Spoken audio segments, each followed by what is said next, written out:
Hello friends, welcome to my YouTube channel.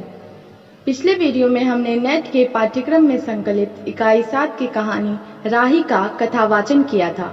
अगर आपने उस वीडियो को नहीं देखा तो नीचे डिस्क्रिप्शन में उस वीडियो का लिंक दिया है, आप आसानी से वो वीडियो देख सकते हैं।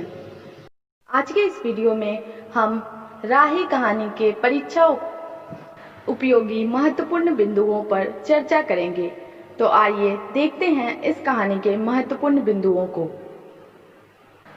सुभद्रा कुमारी चौहान हिंदी की ओजस्विनी राष्ट्रीय कविता धारा की सुख्यात कवयित्री रही है। इनकी मुख्य कृतियां हैं कहानी संग्रह में बिखरे मोती, उन्मादिनी, सीधे साधे चित्र, कविता संग्रह में मुकुल और त्रिधारा, जीवनी विधा में मिला तेज से तेज। सुभद्रा कुमारी चौहान राष्ट्रीय चेतना की एक सजग कवयित्री रही है। इन्होंने स्वाधीनता संग्राम में अनेक बार जेल यातनाएं सहने के पश्चात अपनी अनुभूतियों को कहानी में व्यक्त किया। राही कहानी सुभद्रा कुमारी चौहान ने अपने कारागार के अनुभवों के ऊपर लिखी है।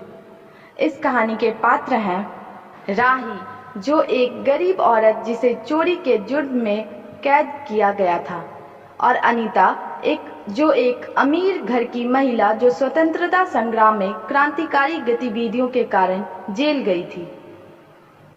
इस कहानी में निहित उद्देश्य है, इस कहानी में एक ऐसी ही जाति का चित्रण किया गया है जिसके लिए कोई कार्य आवंटित नहीं है। गरीबों की दयनीय स्थिति का चित्रण है। देशभक्ति और त्याग का ढिंढोरा पीटने वाले समाज का चित्रण है। देशभक्ति एवं सत्ता भक्ति के अंतर को स्पष्ट किया गया है। कहानी का मूल उद्देश्य गरीबों का कष्ट निवारण करना है और इसे ही सच्ची देशभक्ति कहा है। तो आइए देखते हैं इस कहानी की कथा वस्तु को। सुभद्रा कुमारी चौहान जी एक राष्ट्रीय चेतना की रचनाकार रही है। इसी कारण उन्होंने कई दफा कारागारों में भी समय बिताया है। उसी समय के अनुभवों को इस कहानी के माध्यम से सुभद्रा जी ने पेश किया है। कहानी के केवल दो ही केंद्रीय पात्र हैं, एक राही और दूसरी अनीता। इन दोनों के बीच के वार्तालाप के साथ ही कहानी भी चलती है। कहानी की शुरुआत प्रश्नावली के रूप में होती है, जहां अनीता राही से जेल किस जुर्म में आने का और उससे जुड़ी सारी तमाम बातें पूछती है।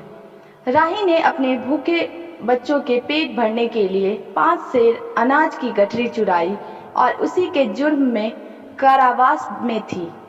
राही के पीछे उसके बच्चे की देखभाल करने वाला भी कोई नहीं था। उसका पति पुलिस की बेवजह मार से मारा गया था। इस जुर्म के लिए उसे 1 वर्ष तक कारावास में सजा काटनी थी। राही मांगरोड़ी जाति की थी। कहानी में राही की स्थिति जानकर अनीता को इस वर्ग संघर्ष से परेशानी होती है, जहां किसी को पेट भर खाने तक के लिए चुनौतियों का सामना करना पड़ रहा है। इसी कारणवश वह केवल भीख मांगकर ही अपने गृहस्थी चला सकती थी, और भीख ना मिले तो चोरी ही दूसरा उपाय था। गरीब लोग को प्रताड़ित होना ही पड़ता है और पुलिस वाले ही उसे प्रताड़ित करते थे। दूसरी महिला थी अनीता, जिसके कारागार आने का कारण था स्वाधीनता आंदोलन। धनी परिवार से होने के कारण अनीता को कारागार के बी श्रेणी से ए श्रेणी जेल में भेज दिया गया।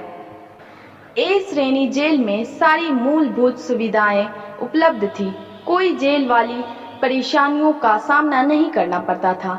जीवन की सारी सुख सुविधाएं उपलब्ध थी। कहानी में अनीता के सपनों के अनुसार मांगरोड़ी जाति के कल्याण का मार्ग प्रशस्त किया गया है। अनीता के अनुसार इन महिलाओं को लघु उद्योग के माध्यम से आत्मनिर्भर बनाया जा सकता है। लेखिका के अनुसार देश का कल्याण जनता के आत्मनिर्भर हुए बिना असंभव है। गरीबी और भुखमरी का अंत हो तथा सभी को भोजन और वस्त्र की मूलभूत जरूरतें प्राप्त हो, इसी तथ्य को कहानी में रेखांकित किया गया है। आइए देखते हैं इस कहानी की महत्वपूर्ण पंक्तियों को। अनीता सोच रही थी, कल तक जो खद्दर भी ना पहनते थे, बात बात पर कांग्रेस का मजाक उड़ाते थे, कांग्रेस के हाथों में थोड़ी शक्ति आते ही वे कांग्रेस भक्त बन गए, खद्दर पहनने लगे, यहाँ तक कि जेल में भी दिखाई पड़ने लगे। वास्तव में यह देशभक्ति है या सत्ता भक्ति? उसे बार बार यह लग रहा था कि उसकी देशभक्ति सच्ची देशभक्ति नहीं वरन मजाक है। उसे आत्मग्लानि हुई और साथ ही साथ आत्मानुभूति भी। अनीता की आत्मा बोल उठी, वास्तव में सच्ची देशभक्ति तो इन गरीबों के कष्ट निवारण में है।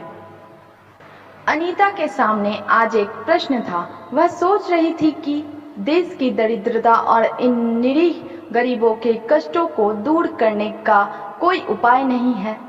हम सभी परमात्मा की संतान हैं, एक ही देश के निवासी। कम से कम हम सबको खाने पहनने का समान अधिकार है ही। फिर यह क्या बात है कि कुछ लोग तो बहुत आराम से रहते हैं और कुछ लोग पेट के अन्न के लिए चोरी करते हैं।